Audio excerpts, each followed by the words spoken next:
भोजपुरी के सुपरस्टार गायक पवन सिंह और भोजपुरी के सुपरस्टार गायिका अक्षरा सिंह दोनों 5 साल बाद दुबई में एक साथ देखने को मिला।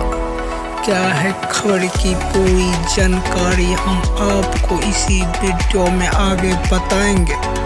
अगर इससे पहले आप मेरे चैनल पे नए हैं तो मेरे इस चैनल को सब्सक्राइब और वीडियो को लाइक ज़रूर कर दें। दोस्तों, आप लोग ने सही सुना, भोजपुरी के गायक पवन सिंह और भोजपुरी के स्टार गायिका अक्षरा सिंह दोनों में काफ़ी समय से विवाद चल रहा था। दोनों एक दूसरे के आमने सामने नहीं होना चाहता था, लेकिन क्या बात हुआ कि दोनों मुंबई में एक साथ देखने को मिल रहा है। क्या है बात, आगे हम आपको वीडियो में ज़रूर बताएंगे।